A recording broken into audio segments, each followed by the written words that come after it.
Bo'sh sarmoyalarni qayta taqsimlash va ularni turli daromad keltiradigan moliya aktivlariga investitsiya tarzida jalb etishga kapital bozori deyiladi. Butun dunyoda kapital bozori kompaniyalar va umuman iqtisodiyotni moliyalashtirishning asosiy manbasi hisoblanadi. Oddiy qilib aytadigan bo'lsak, u bank sektoriga muqobil. Jahon moliya bozorining ajralmas bir qismi bo'lgan ushbu yo'nalish bugun O'zbekistonda ham rivojlanib bormoqda. Joriy yilning 24-yanvarida prezident qarori bilan O'zbekiston kapital bozorini rivojlantirish agentligining tashkil etilgani ushbu soha taraqqiyoti uchun yangi yo'l ochib berdi. Endilikda agentlik qimmatli qog'ozlar bozorini muvofiqlashtirish va rivojlantirish markazini almashtirib, qimmatli qog'ozlar bozori ishtirokchilarining huquq va manfaatlarini himoya qilish, moliya birjalari ishini litsenziyalashga javob berish, kapital bozorini rivojlantirish va boshqarish masalalari bo'yicha hamkorlikni amalga oshirish bilan shug'ullanadi. Agentlik qimmatli qog'ozlar va korporativ boshqaruvni shakllantirish, rivojlantirish hamda tartibga solish sohasida yagona davlat siyosatini amalga oshirishga javobgardir. Bunda xalqaro tajribani o'rgangan holda O'zbekistonda moliya bozori ishtirokchilari o'rtasidagi o'zaro hamkorlikning eng maqbul modelini tatbiq etish juda muhimdir.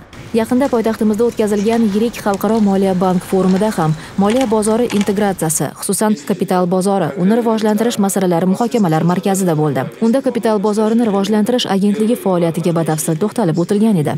Agentligimiz o'z faoliyatini boshlagandan buyon joriy tashabbuslar bo'yicha ishlarni amalga oshirmoqda. Xususan biz institutsional tahlillarni boshladik. Unda makroiqtisodiy ko'rsatkichlar baholanadi. Ushbu ko'rsatkichlar oldingi trendlar bilan bog'lab beriladi. Normativ va konstitutsional asoslar bozorining muhim ishtirokchilari tahlil qilinadi. Bundan tashqari agentlik salohiyatini oshirish bo'yicha ishlar boshlab yuborilgan. Ya'ni agentlik xodimlari uchun treninglar o'tayapmiz. Bizning qisqa muddatli tashabbuslarimiz alohida to'siq va cheklovlarni bartaraf etishga qaratilgan. Xususan korporativ subyektlarga yo'naltirilgan qarz majburiyatlari bo'yicha bir qator cheklovlarni bekor qilish shular jumlasidan. Hozirda O'zbekistonda korporativ obligatsiyalarni ishlab chiqish imkoniyati qonun bilan faqat aksiyadorlik jamiyatlariga taqdim etilgan. Shuning uchun ham biz hozir huquqiy subyektlar fond birjasiga o'z instrumentlarini jalb etish imkoniyatini beruvchi takliflarni ishlab chiqyapmiz.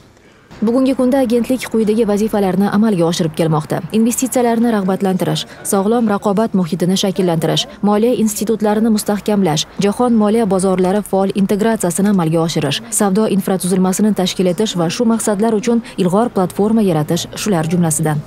Qo'yilgan vazifalar ko'lamidan kelib chiqib shuni aytishim mumkinki, respublika iqtisodiyotida munosib ahamiyatga ega kapital bozorini tuzish orqali korxonalarni rivojlantirish, investitsion talablarga javob berish, umuman olganda taraqqiyot maqsadlariga yo'naltirilgan investitsiyalarni ta'minlashga erisha olamiz. Bunda eng muhimi ana shu chora-tadbirlarni to'g'ri yo'naltirish. Joriy yil fevralda kapital bozorini isloh qilish bo'yicha idoralararo muvofiqlashtiruvchi kengash tashkil etilgan bo'lib, uning tarkibiga barcha tegishli vazirlik va idoralar rahbarlari hamda O'zbekistonda faoliyat yuritayotgan xalqaro moliya institutlari kirgan. Bu ilk shunday platforma bo'lib, O'zbekiston iqtisodiyotini moliyalashtirishning asosiy manbasi bo'lmoq kapital bozorini isloh qilish, jumladan qimmatli qog'ozlar, ya'ni aksiya va obligatsiyalar bozorini rivojlantirishga qaratilgan.